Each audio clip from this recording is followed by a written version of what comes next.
prosperar esta casa. Para mim é sempre uma alegria retornar e ver os feitos de Deus na vida de vocês. Amém, meus irmãos? Dia de domingo, os crentes estão sempre mais bonitos, porque na quinta vem todo mundo apaisando, né? Domingo o negócio está mais organizado. Queridos, capítulo 3. Quantos acharam? Digam amém. Diz-nos assim o texto sagrado, capítulo 3, a partir do verso de número 1. Escrito está: E ao anjo da igreja que está em Sardes, escreve: Isto diz o que tem os 7 Espíritos de Deus e as 7 estrelas. Conheço as tuas obras, que tens nome de que vives e estás morto. Sê vigilante e confirma os restantes que estão para morrer, porque não achei as suas obras perfeitas diante de Deus. Lembra-te, pois, do que tens recebido e ouvido, e guarda-o, e arrepende-te, e se não vigiares, virei sobre ti como um ladrão, e não saberás a hora sobre ti virei. Mas também tens em Sardes algumas poucas pessoas que não contaminaram as suas vestes, e comigo andarão vestidas de branco, porquanto são dignas disso. E o que vencer será vestido de vestes brancas, e de maneira nenhuma arriscarei o seu nome do livro da vida. E confessarei o seu nome diante do meu Pai e diante dos seus anjos. Quem tem ouvidos, ouça o que o Espírito diz às igrejas.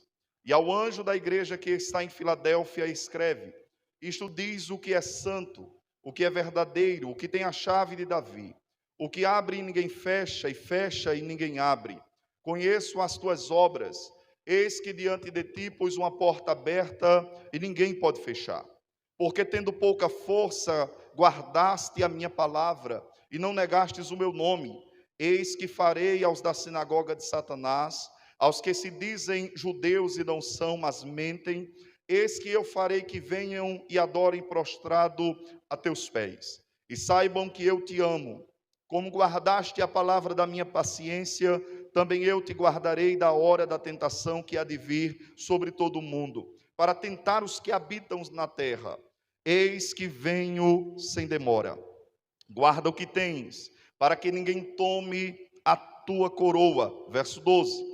A quem vencer, eu farei coluna no templo do meu Deus, e dele nunca sairá. E escreverei sobre ele o nome do meu Deus e o nome da cidade do meu Deus, a nova Jerusalém, que desce do céu do meu Deus, e também o meu novo nome. Verso 13, todos juntos em uma só voz, 1, 2, 3. Quem tem ouvidos, ouça o que o Espírito diz às igrejas. Mais uma vez, 1, 2, 3. Quem tem ouvidos, ouça o que o Espírito diz.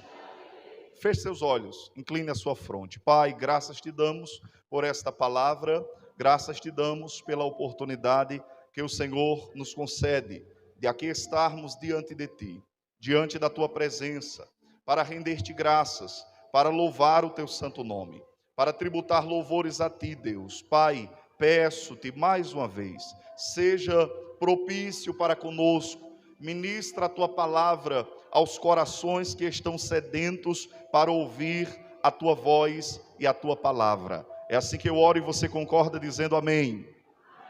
Tome seu assento, queridos. Meus irmãos, nós estamos diante de 2 cartas endereçadas às igrejas que estavam situadas na região da Ásia Menor. Sabemos que o escritor, aquele que cunhou essas cartas, é um homem conhecido como João, o discípulo do amor. João estava na ilha de Pátimos por volta do ano 90 depois de Cristo, quando o imperador romano conhecido como Domiciano prendeu-o quando ele estava em Éfeso, levou-o para Pátimos, que era uma ilha nas imediações do mar Egeu, e lá naquele lugar Cristo ressurreto revelou-se para João e deu-lhe a missão de que ele deveria escrever 7 cartas e endereçar a 7 igrejas de maneira direta, com uma mensagem de forma objetiva, de forma precisa, mas de forma também profunda. Essas 7 igrejas, elas não são 7 períodos de tempo. Elas são 7 igrejas literais. São igrejas que existiram no primeiro século da era cristã. São igrejas das quais eram contemporâneas dos próprios apóstolos, a saber, pelo menos João.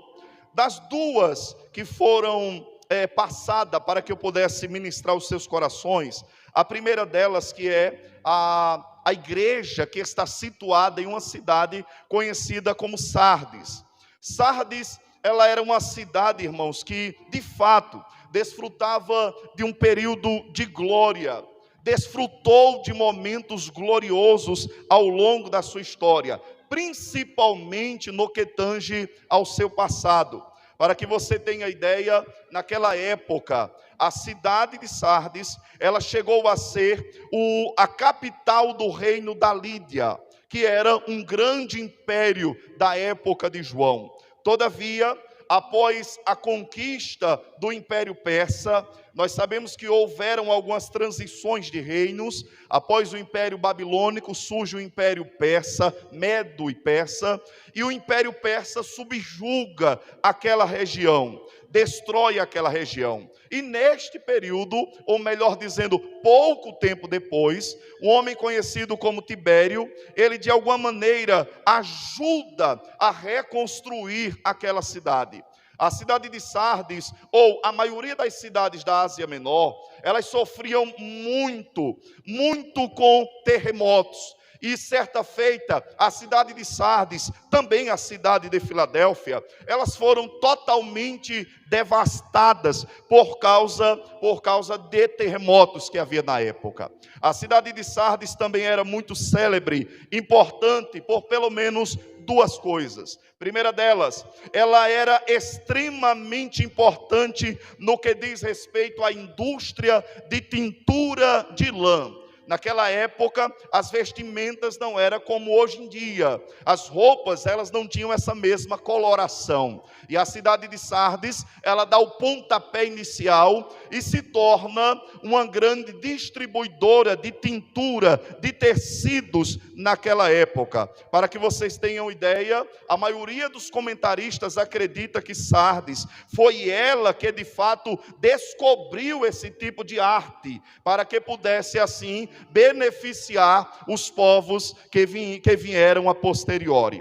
Como eu lhes disse, aquela cidade foi destruída completamente, destruída por um terremoto, financiada através de Tibério, e conseguiu reerguer, conseguiu levantar-se, conseguiu colocar de pé.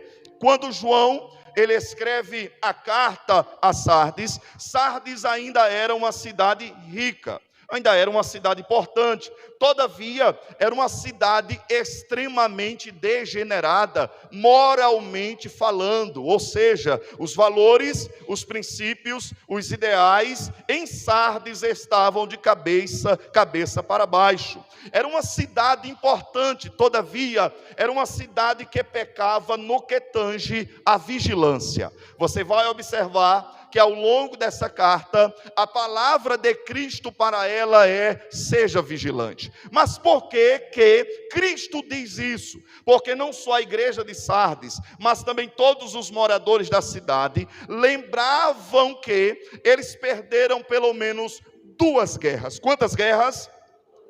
2 guerras por causa da falta de vigilância. Como Sardes era uma cidade erigida sobre montanhas, então ela se sentia inexpugnável, inatingível, confiavam em si mesmo. E um dia, em uma guerra entre Ciro e o governador daquela região, Cresso, dentro da cidade de Sardes, pensou: ninguém consegue entrar, invadir, subjugar. Mas ele se enganou. Com alguns soldados, Ciro consegue consegue invadir Sardes, subjuga Sardes. Isso vai acontecer uma segunda vez através daquele que é o sucessor de Alexandre Magno, que é um homem conhecido como Antíoco. Então, por duas vezes a cidade de Sardes, ela foi tomada porque faltou vigilância. Então é exatamente nesta direção que a carta será dirigida e endereçada, chamando aquele povo para a vigilância. Pois bem,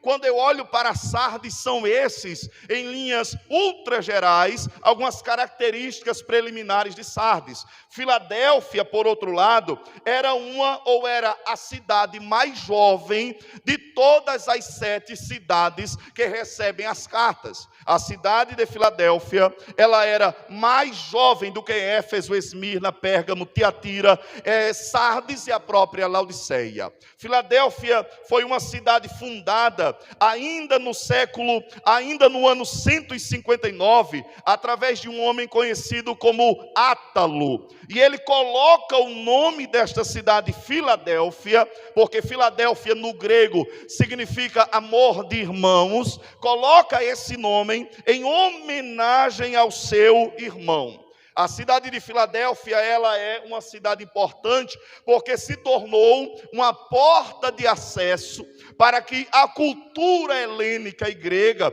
fosse pregada em todas as regiões daquela época. Era exatamente esta característica da cidade. Quando você observa, assim como Sardes que foi destruída, a cidade de Filadélfia também o foi.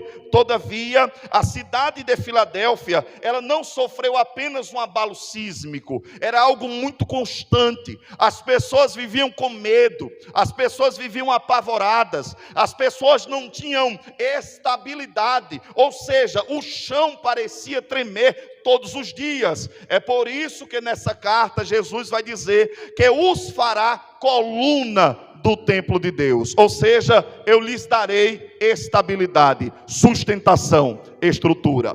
Perceba que a mensagem ela está totalmente linkada ou ligada com a realidade que eles viviam naquela época. Pois bem, dito isto, vamos observar o que diz a carta. Primeira coisa, eu quero que você veja quem é ou como Cristo revela-se para essas duas igrejas. Capítulo de número 3, versículo de número 1, Cristo dirige-se à igreja de Sardes e ele se apresenta da seguinte maneira. Ele diz: e ao anjo da igreja que está em Sardes, escreve: isto diz o que tem 7 Espíritos de Deus e as 7 estrelas. Observe 2 características importantes que Cristo está revelando para aquela igreja. Os 7 Espíritos falam-nos da plenitude do Espírito. É como se Cristo dissesse que ele tinha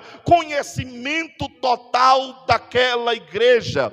Não existem coisas, realidades e situações que Cristo não conheça. Mas há uma outra coisa, Cristo faz questão de dizer: eu sou aquele que tenho os 7 Espíritos, mas também tenho as 7 estrelas. As 7 estrelas aqui, elas falam dos 7 líderes e pastores. É Jesus dizendo para a igreja de Sardes: eu não só conheço tudo sobre vocês, tudo acerca da realidade de vocês, mas também a liderança da igreja, ela está sob o meu controle. Jesus está dizendo: as estrelas, os líderes, aqueles que estão à frente, eles estão na palma das minhas mãos. Isso é importante, porque nós, na condição de pastores, não podemos jamais esquecer dessa realidade. Eu e o pastor Carlinhos e os demais pastores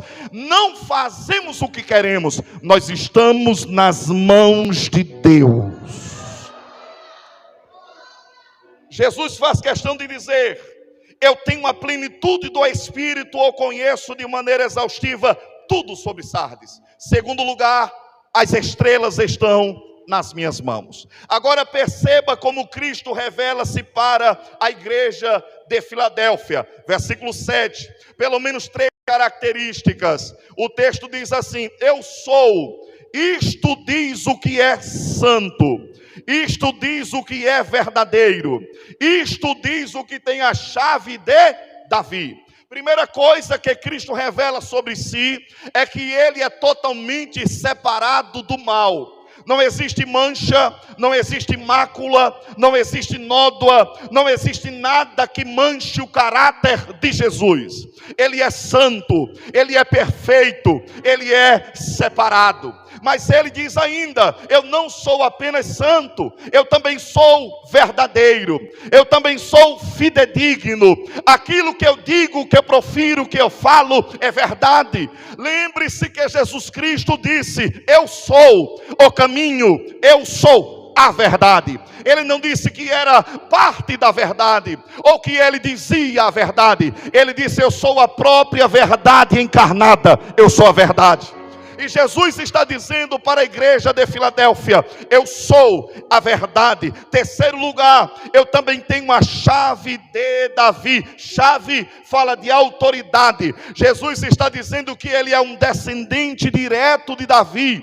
Ele é a raiz de Jessé. Ele é aquele do qual o próprio Deus prometeu a Davi que jamais faltará herdeiro no seu trono. Eu suscitarei alguém. E Jesus Cristo está dizendo: está sobre os meus ombros essa autoridade. Eu tenho a chave, eu tenho poder, eu tenho autoridade, eu tenho governo, eu tenho soberania. Isso é importante você entender, porque você não serve a qualquer Deus, você não serve a qualquer ser, a qualquer senhor. Você serve a alguém que tem autoridade nas mãos, alguém que governa sobre todas as coisas, alguém que é soberano sobre todas as nações. Oh meu Deus, eu sinto a graça dele aqui, porque Deus está dizendo para pessoas: eu tenho autoridade nos céus e na terra. Nós não podemos perder de vista essa realidade. Ele revela-se com tais características. Existem algumas similaridades, semelhanças nas duas cartas. E eu quero que você olhe que não é em vão essas duas cartas, ou o porquê delas estarem tão próximas. Existem algumas semelhanças. Perceba, o texto diz no verso 1 e no verso 7. Verso 1 diz: a igreja de Sardes, e ao anjo da igreja. Verso 7 do capítulo 3: e ao anjo da igreja. Repita comigo: e ao anjo, bem forte, e ao anjo da igreja.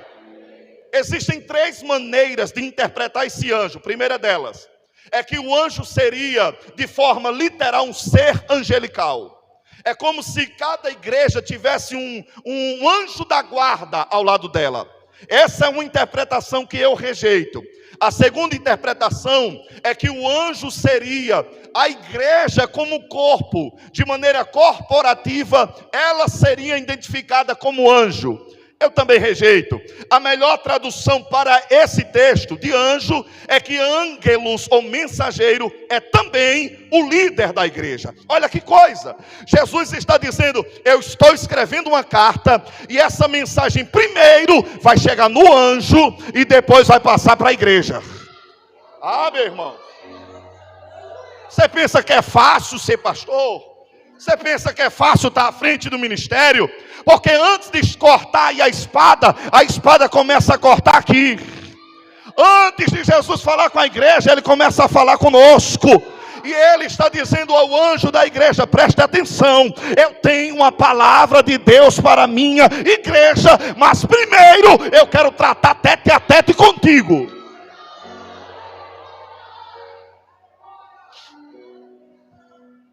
Primeira semelhança, similaridade, é que aquele a quem a carta é endereçada em primeira instância é ao anjo da igreja. Segunda similaridade está no verso 1 e no verso 7 ainda, que o texto diz assim: isto diz o quê? Isto diz o quê? Outra similaridade. E o que isso quer dizer, pastor? Isso quer dizer que Cristo tinha algo para dizer para aquela igreja. Cristo tinha uma mensagem para dizer para aquela noiva. Jesus está dizendo: eu tenho algo para compartilhar com o meu povo. Eu acho maravilhoso isso aqui, porque você não saiu de casa em vão, você não saiu de casa debalde, você não saiu de casa ou não está aqui porque não tinha nada melhor para fazer. Não, você veio aqui porque Jesus tem algo para dizer para você nessa noite. Eu quero que você levante a sua mão, que eu quero liberar uma palavra de Deus sobre a sua vida. Jesus trouxe pessoas aqui para dizer: eu tenho algo para falar contigo, e eu marquei encontro nessa noite, porque o negócio será nessa casa.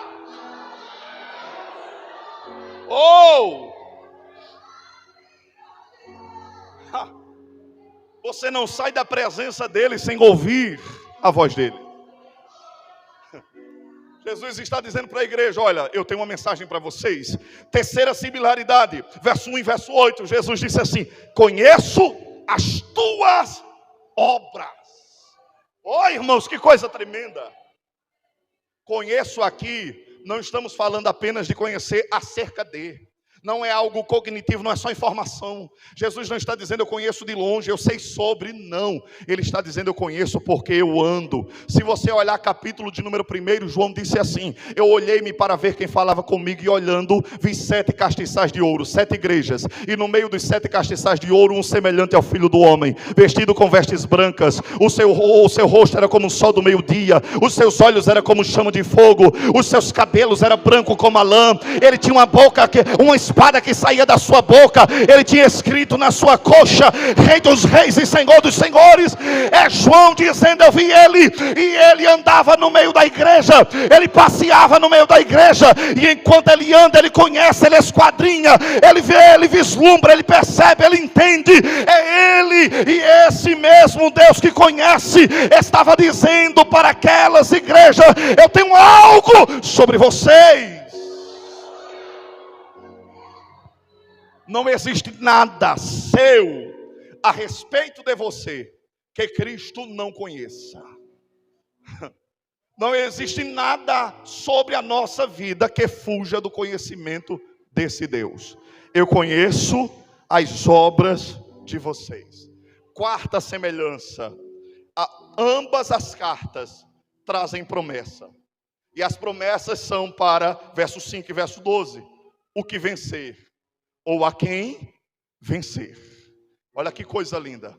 Para as duas cartas, pastor, isso de alguma maneira anula a soberania de Deus? De maneira alguma. Enfatiza a responsabilidade do homem. Porque Jesus está dizendo: vocês precisam correr, vocês precisam se esforçar, vocês precisam ir além. Na carta de Filadélfia ele diz que o prêmio final será uma coroa. Coroa ali é um Stéfanos, que era uma coroa de louro dada a alguém que vencia uma competição, participava de Olimpíada e no final recebia uma coroa de louro. É o que o texto está dizendo aqui. Nós estamos no meio dessa corrida, nós estamos correndo, mas a minha corrida não é para correr mais do que o meu irmão. Eu passo a competir comigo mesmo. Eu não estou correndo para dizer que corro mais do que quem está aqui, ou quem está aqui, não. Eu corro para vencer a mim mesmo, as minhas fraquezas e as minhas limitações. E para as duas cartas existe promessa. Qual é a promessa? Ao que vencer, ao que vencer, ao que vencer, ao que vencer, ao que vencer. Jesus estava dizendo para eles: pode estar difícil hoje, mas persevera, continua, avança, progride, vai para frente, porque aquele que vencer haverá recompensa da minha parte. Eu queria que você levantasse a mão, abrisse a sua boca e fizesse barulho de adoração a Deus nessa noite. Deus trouxe pessoas aqui para renovar as suas forças e dizer: não pare, não desista, não retroceda, não fique parado, continua.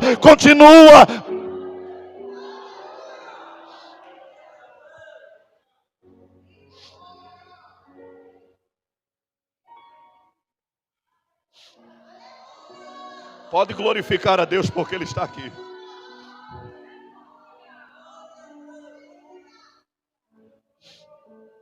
Observe, quinta similaridade das duas cartas, versículo 6 e versículo 13. Quem tem ouvidos, ouça o que o Espírito diz às igrejas. Eu acho maravilhoso porque essa é uma expressão que repete-se nas 7 cartas. Porque é uma maneira de Deus dizer-nos, onde tem uma igreja de Deus, o Espírito fala. Vou dizer de novo isso aqui. Onde tem uma igreja de Deus, o Espírito Santo fala. E Jesus estava dizendo, olha, quem tem ouvidos ouça, ou seja, preste atenção, pondere, avalie, reflita, empreste os seus ouvidos, porque o Espírito Santo fala, e quando ele fala, cale-se toda a terra diante de Deus. Quando ele fala, nós temos que nos curvar diante dele e dizer, Deus fala, que o teu servo ouve. Diga para seu irmão, Deus está falando com você nessa noite. Diga para seu irmão, diga com graça, Deus está falando com você nessa noite. Oh! Sabe o que eu acho maravilhoso? É porque de fato, embora nós tenhamos similaridades, existem coisas, existem mensagens, existem direções, pastor Carlinhos, que servem para Bahia, Tibiri, Miramar, Veneza, servem para todos. Mas existem diretrizes que elas são mais particularizadas. Existem coisas que só tinha serventia ou aplicação prática em Sardes e não em Filadélfia. E eu quero que você observe quais eram as peculiaridades de uma e de outra. Versículo de número 1 do capítulo 3. Primeira peculiaridade de Sardes. Versículo 1 diz assim: e ao anjo da igreja que está em Sardes escreve: isto diz o que tem os 7 Espíritos de Deus. Eu conheço e as 7 estrelas. Eu conheço as tuas obras. Tu tens nome de que vives e estás morto. A primeira peculiaridade de Sardes é que Sardes era uma igreja que vivia de aparência. Assim como a sua cidade, que vivia das glórias do passado, que vivia das vitórias do passado, mas agora estava falida. E o próprio texto, de maneira direta, Jesus disse: esta é a situação. Eu vou bater um raio-x de Sardes e eu digo para vocês: vocês estão vivendo de aparência.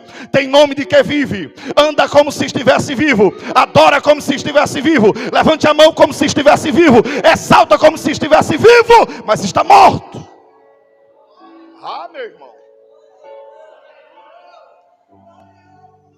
eu e você precisamos ter cuidado para não nos acostumarmos com uma vida de aparência. Precisamos ter cuidado para não nos habituarmos a uma vida de aparência, porque aquele que conhece você por dentro e por fora está na casa.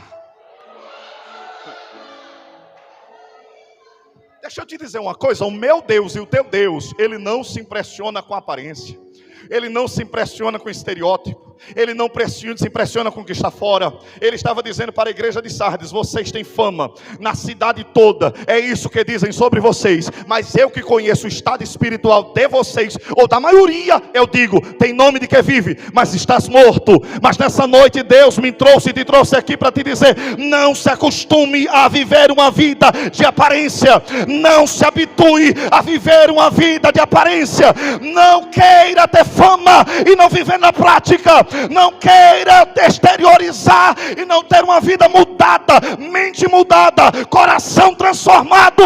Deus está ministrando ao nosso coração. Está na hora de nós nos desnudarmos, está na hora de tirarmos a roupa diante dele e dizer: Deus, muda. Quem pode glorificar a Deus por isso? Primeira coisa, primeira particularidade de Sardes é que eles viviam de aparência.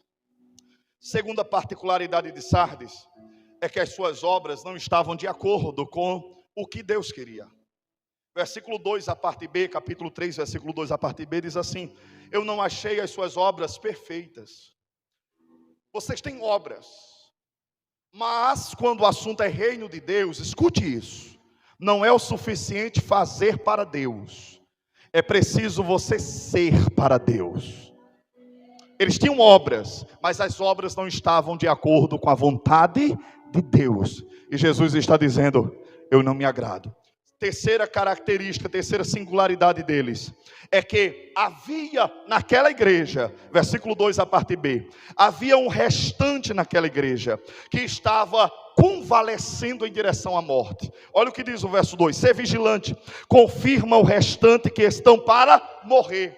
Havia alguns que tinham nome de que estava vivo, mas estava morto. Existiam alguns que até estavam vivos, mas estavam quase morrendo. E o texto está dizendo isso, preste atenção. Existem pessoas aí em Sardes que estão doentes, que estão enfermas, que estão moribundas, que estão morrendo, que estão convalescendo, que estão caindo e vocês não estão percebendo. Está na hora de você pegar pela mão, levantar aqueles que estão caindo, erguer aqueles que estão doentes, colocar de pé aqueles que estão se prostrando.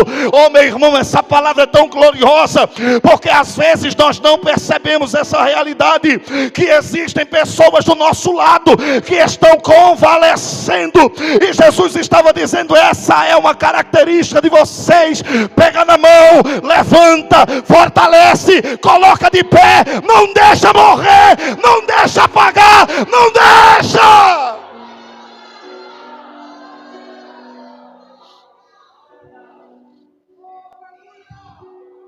Ou eu quero liberar sobre a sua vida que Deus vai enviar socorro para pessoas aqui. Eu quero liberar sobre a vida de pessoas que estavam convalescendo, e Deus está dizendo: eu cheguei antecipadamente e te digo, eu vou te levantar, eu vou te erguer, eu vou te colocar de pé, eu vou te tomar pela mão, porque eu sou Deus. Quem recebe essa palavra, levante as duas mãos para cima, abre a tua boca e faz barulho de adoração a Deus.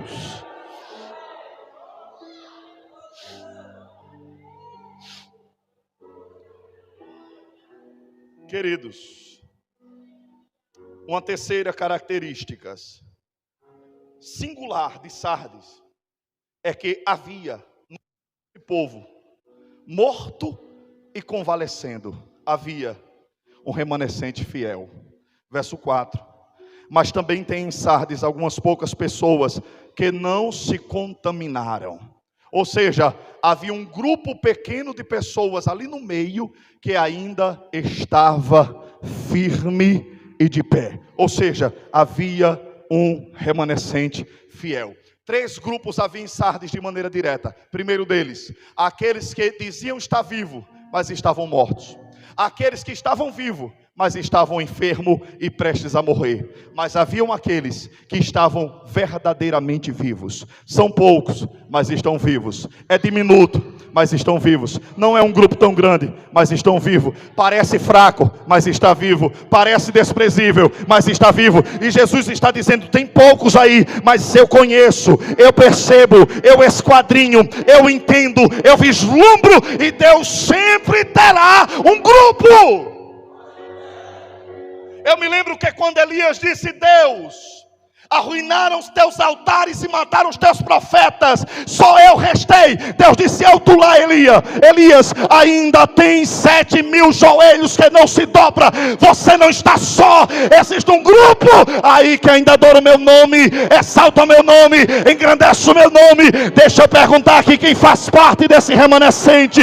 Quem faz parte desse remanescente? Levante a mão e adore a Deus nessa noite. Essas são características singulares da igreja de Sardes. Filadélfia também tinha algumas. Primeira delas, capítulo 3, versículo 8, é que eles eram frágeis. Eles eram, queridos, Filadélfia não era uma igreja rica, era uma igreja simples, frágil. Não era Laodiceia, que batia no peito e disse: eu não tenho falta de nada, sou muito rico. Não, essa era uma igreja simples. Eram frágeis, contudo, firmes e resolutos. Verso 8 diz assim: vocês têm pouca força, mas vocês guardam o meu nome. Tem pouca força, mas vocês não abrem mão do meu testemunho. Vocês não têm aparência forte, vocês não impressionam na chegada, mas vocês são fiéis à minha palavra. Deus deixa bem claro essa realidade. Segunda singularidade da igreja de Filadélfia é que era uma igreja perseguida. Se você observar, Jesus vai dizer que havia uma sinagoga de Satanás que se levantava contra a igreja de Filadélfia. Por incrível que pareça, a sinagoga de Satanás das 7 cartas só aparece para 2: a igreja de Esmirna e a igreja de Filadélfia. São as 2 únicas igrejas que Cristo não tem nenhuma repreensão. Olha que maravilha, não havia sinagoga de Satanás contra as outras, porque Satanás só se preocupa com aqueles que não andam de acordo com a sua vontade. Quem anda de mãos dadas com Satanás não enfrentará a oposição de Satanás. Ao contrário, vai ser parceiro, vai fazer sociedade com ele. Mas aqueles que procuram andar de maneira fiel nos caminhos do Senhor, Satanás vai tentar, vai insurgir, vai tentar machucar, vai tentar maltratar. Mas eu quero liberar essa palavra de Deus sobre a sua vida. 1000 cairão ao teu lado, 10.000 à tua direita, mas você não será atingido. Eu vou dizer aqui de novo essa palavra: não importa se ele se levante contra você, maior é o que está conosco do que o que está no mundo. Satanás pode intentar, pode usar, pode se apropriar, mas não vai te ferir, mas não vai te matar, mas não vai te destruir. Deus trouxe pessoas aqui para dizer: eu tenho visto Satanás te impressionado, mas eu vou dar um basta.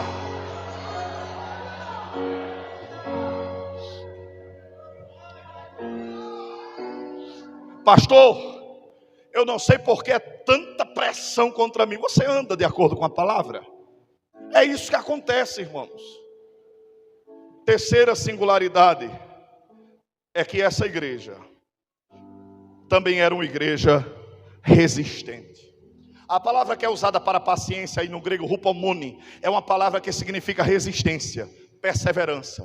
Paciência ali não é a paciência de quem fica sentado esperando chegar. Não é essa paciência. Paciência ali é de alguém que resiste, é de alguém que vai para cima, é de alguém que não para, é de alguém que não retrocede. É a pressão chegando e eles avançando, é a pressão chegando e eles indo para cima. Deixa eu dizer isso aqui para vocês: existem pessoas aqui que já pensaram em parar, desistir, retroceder, porque a pressão é muito grande. Você já disse: Deus, eu não suporto. Até mesmo quando eu estava lá no mundo, eu não sofria tanta pressão. Satanás não aproveitava-se de tantas maneiras e situações, mas Deus está dizendo: persevera, não baixa a guarda, não desiste, não retrocede.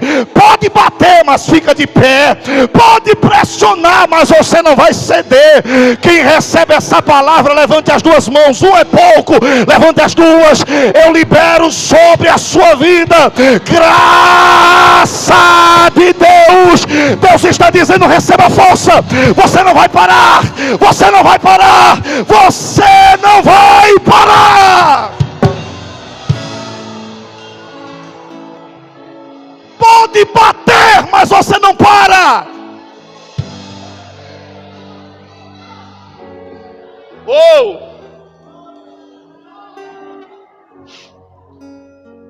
Meus irmãos, finalmente, além das singularidades, você observa promessas para as 2 igrejas.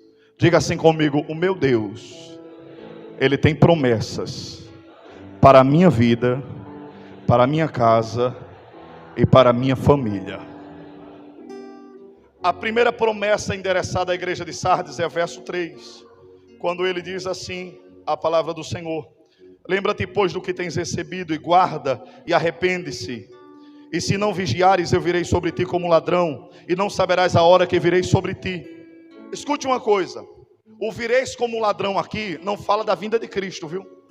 O vireis como ladrão aqui fala de um juízo de Cristo de maneira temporária e imediata. Ele está prometendo para essa igreja, dizendo: olha, se vocês não prestarem atenção. Lembre-se da cidade de vocês, que não vigiou e a cidade foi destruída. Para a igreja de Cristo, a palavra era: vigie, porque se não vigiar eu chego. Porque se não vigiar, o juízo de Deus vem. Pastor, mas Deus age com juízo? Claro, foi debaixo da graça que Deus matou Ananias e Safira. Foi debaixo da graça que Deus matou Herodes. Foi debaixo da graça que na igreja de Corinto haviam muitos fracos e doentes e muitos que dormem. Debaixo da graça. Mas Jesus está dizendo: vigia, porque se tu vigiares, você vai permanecer firme, você vai permanecer de pé, você vai permanecer alegre, você vai permanecer na minha presença. Eu quero liberar sobre a igreja do Senhor que se reúne nessa noite. Deus está dizendo para pessoas aqui: para, você sabe que se continuar do jeito que está não dá, você sabe que se seguir o caminho você vai sofrer, mas Deus me trouxe aqui para dizer: vigia. Deus me trouxe aqui para dizer: para. Deus me trouxe aqui para dizer: pondere, coloque a mão na consciência, porque eu quero guardar você. Oh, meu irmão.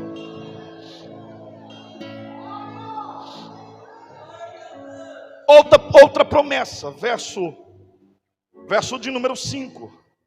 Ao que vencer será vestido de vestes brancas, e de maneira alguma riscarei o seu nome do livro da vida. Outra promessa que ele dá a essa igreja é uma promessa de segurança. Segurança. A mesma coisa ele disse em Mateus 10:32. Aqueles que me negarem diante dos homens, eu negarei diante do Pai que está nos céus. Ele está dizendo para essa igreja: fiquem firmes, fiquem na minha presença, façam a minha vontade, porque um dia, na corte celestial, eu confessarei o nome de vocês diante do Pai. Ele olhará para mim e para você e dirá: vinde, benditos do meu Pai, e possui por herança aquilo que está preparado antes da fundação do mundo. Essa é a melhor coisa que você pode ouvir sobre o seu nome.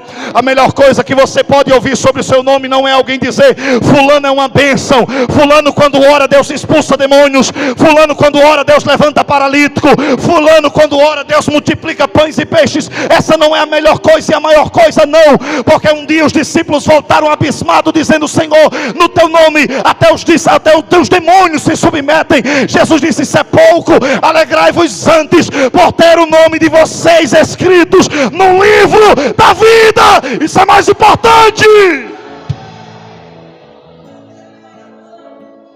Ele promete e ele diz: se vocês ficarem na minha presença, eu não vou negar vocês. Para a igreja de Filadélfia ele dá algumas promessas. Primeira promessa, ele disse que estava colocando uma grande oportunidade diante dele. Você pode olhar com graça para o irmão que está do seu lado, olhar dentro dos olhos dele e dizer assim: o meu Deus te trouxe aqui para, dentre tantas coisas, te dizer que uma grande porta está sendo aberta diante de você.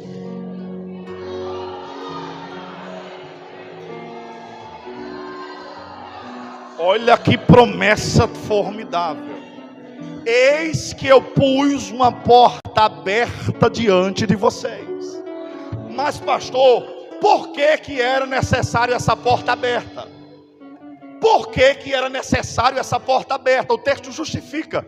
Ele disse: porque vocês têm pouca força. Vocês não têm força de abrir a porta. Vocês não têm força de empurrar a porta. Eu conheço as suas limitações. Como vocês têm pouca força, a porta já está aberta, é só você entrar.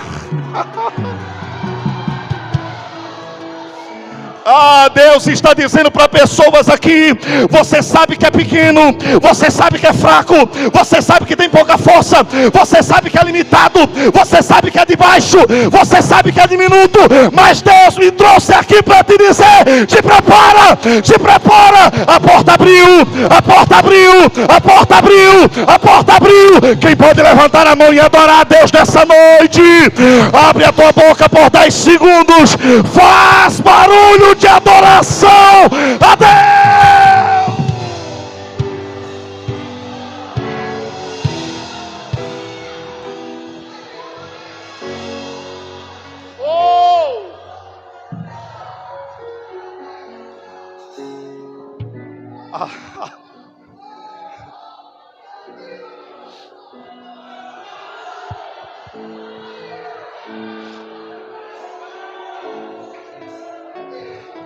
Glorifica Ele, exalte a Ele, bendiga a Ele. Não fica calado não, não perde essa oportunidade. Comece a ver, vislumbrar, perceber. Comece a assimilar. Deus vai levantar pessoas pequenas aqui mesmo. Aramandaia, sorebecanta, labaia, sai. Eu sinto a graça de Deus a liberar essa palavra, porque Deus está dizendo: você vai ficar boca aberto por ver aquilo que eu, o Senhor, farei.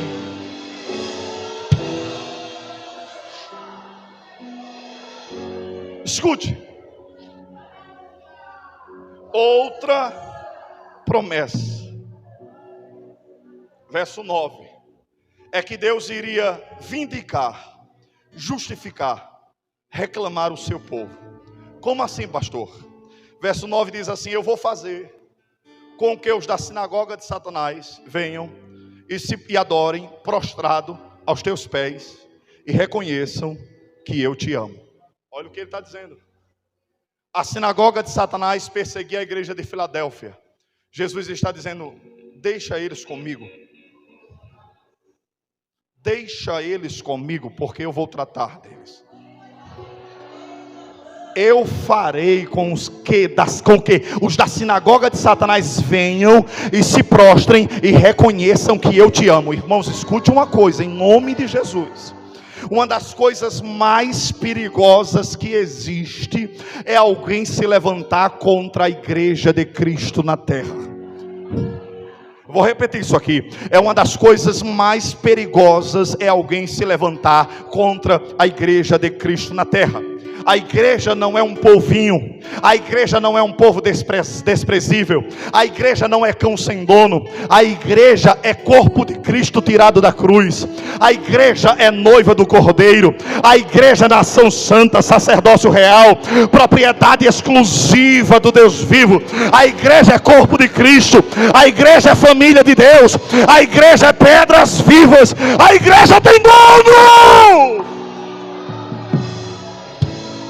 Eu me lembro que um dia Jesus disse em Mateus 16:13: eu edificarei a minha igreja, e as portas do inferno não prevalecerão contra ela. Você está lembrado que quando Paulo se levanta contra a igreja, Atos 9, Paulo vai na estrada de Damasco querendo pegar crente, amarrar crente, levar crente manietado. Jesus aparece ao meio-dia, derruba Paulo e diz assim: Paulo, Saulo, Saulo, por que você me persegue? Ele não perguntou por que você persegue Estevão, por que você persegue os discípulos, por que você persegue esse povinho. Não, ele disse: porque você me persegue. Porque quem persegue a igreja, persegue o dono da igreja. Quem persegue o povo de Deus, persegue o dono desse povo. Eu quero liberar essa palavra de Deus para pessoas aqui. Deus está dizendo: você não precisa bater de frente, você não precisa retalhar, você não precisa entrar numa queda de braço desnecessária, você não precisa querer responder, se justificar. Deus está dizendo: cala a boca, porque sou eu que vou te vindicar, sou eu que vou te justificar, sou eu que vou mostrar que eu te amo, que eu te amo, que eu te amo. Se você está comigo nessa palavra, abre a boca para adorar a Deus nessa noite. Abre a boca para adorar a Deus nessa noite. Oh, meu.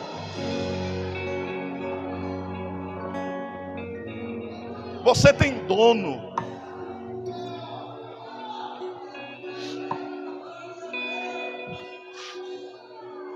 Existem situações. A sinagoga de Satanás vem pressionar, ferir, causar danos, sufoco. E às vezes a vontade que dá é você retalhar, bater de frente, mostrar que eu sou crente, mas eu não sou dormente. Quem responde por você é Deus. Você é a menina dos olhos de Deus. Jesus estava dizendo: eu vou provar diante de todos que eu amo vocês. Eles vão olhar e reconhecer: foi Deus que fez. Foi Deus que fez. Eu quero liberar essa palavra e dizer que Deus fará com que pessoas no teu trabalho, na faculdade, naquela repartição, no ambiente que você anda, está doendo, está sofrido, dá vontade de chorar, dá vontade de desistir, a pressão tem sido grande, mas Deus está dizendo: fica porque eu vou provar que te amo, fica porque eu vou provar que te amo. Você não está entendendo isso aqui que eu estou dizendo? Deus está dizendo: fica, dá vontade de parar, mas fica, dá vontade de desistir, mas fica, porque eu serei glorificado.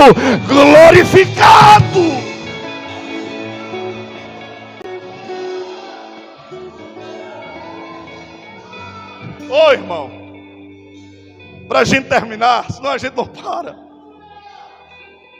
Eu concluo com o ápice, o ponto mais alto das promessas endereçadas à igreja de Filadélfia. Verso de número 12. Olha o que diz, irmãos: a quem venceu farei coluna do templo de Deus, não vai sair dele nunca mais. Eu vou escrever sobre ele o nome do meu Deus e o nome da cidade de Deus, a Nova Jerusalém, que desce do céu, do meu Deus, e também o meu novo nome. Só para que você entenda o significado dessas expressões: eu farei de vocês coluna. Deus estava dizendo: eu lhes darei estabilidade. A cidade de vocês vive sendo sacudida por terremotos. Eu vou dar estabilidade a vocês. Vocês vão pisar firme. Vocês não ficarão resvalando o meu pé. Eu lembro do que disse o salmista: ele tirou os meus pés do charco de lama, lodo que escorrega, e colocou os meus pés sobre a rocha. Segunda coisa, ele disse: eu também, versículo 12, eu escreverei nele o meu nome. É sentido de pertença. Colocar o nome em algo significava ser possuidor, o dono daquilo. Era eles entenderem que tinha um dono. Eu tenho um dono, meu Deus é o meu dono. Terceira coisa que ele promete: eu também escreverei o nome da cidade celestial. Cidadania, Deus estava dizendo: eu lhes darei uma cidadania celestial. Vocês não são só de Filadélfia, vocês também fazem parte de um outro reino. E em último lugar, ele diz: vocês também conhecerão o meu novo nome. Ou seja, vocês terão um conhecimento mais profundo da pessoa de Jesus Cristo de Nazaré. Você vai conhecer de fato quem ele é. Paulo disse a mesma coisa em 1 Coríntios 13, 12, quando ele disse: hoje nós conhecemos como se fosse por um reflexo, escuro, obscuro, sem nitidez, mas um dia nós conheceremos como ele é. João, em sua primeira carta, capítulo 3, versículo 2, ele diz: mas quando ele se manifestar, seremos semelhante a ele, porque assim como ele é, o veremos. Era isso que Jesus estava prometendo. Vocês vão me conhecer mais perto, mais próximo, mais junto, de maneira mais plena. Vocês não vão conhecer-me apenas de longe, vocês vão me ver face a face, como eu sou. Oh irmãos, essa é a maior promessa de todas elas. Um dia nós veremos Jesus, mas eu não vou ver um Jesus moribundo, aquele que estava na cruz ferido, machucado, que era desprezado pelos homens. Não, eu vou ver Jesus ressurreto, glorioso, poderoso, altíssimo, soberano, excelso, governador de todas as coisas. É isso que nós seremos. Fica de pé para mim orar por você. Se a menina do louvor puder vir para cá, fica de pé, eu quero orar por ti. Se você pode, agarra na mão desse irmão aí, vamos orar uns pelos outros. Quantas coisas nós observamos nessas cartas, que são promessas gloriosas. E esta última não tem como não ser o ponto mais alto. Um dia nós veremos Cristo como Ele é.